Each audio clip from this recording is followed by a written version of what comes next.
ነጋሳ ነኝ።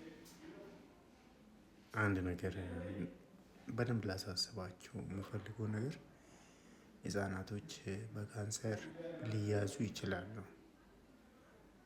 ጥሩ ነገሩና በደንብ ሁሉ ሰው ቢያውቅ ብዬ ነው የማስበው ነገር ይሄ ልጆች ካንሰር የሚታከም ነው።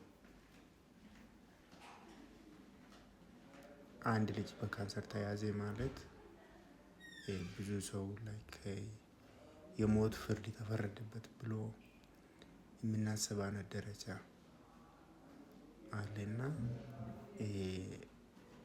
የተሳሳተ አረዳድ ነው።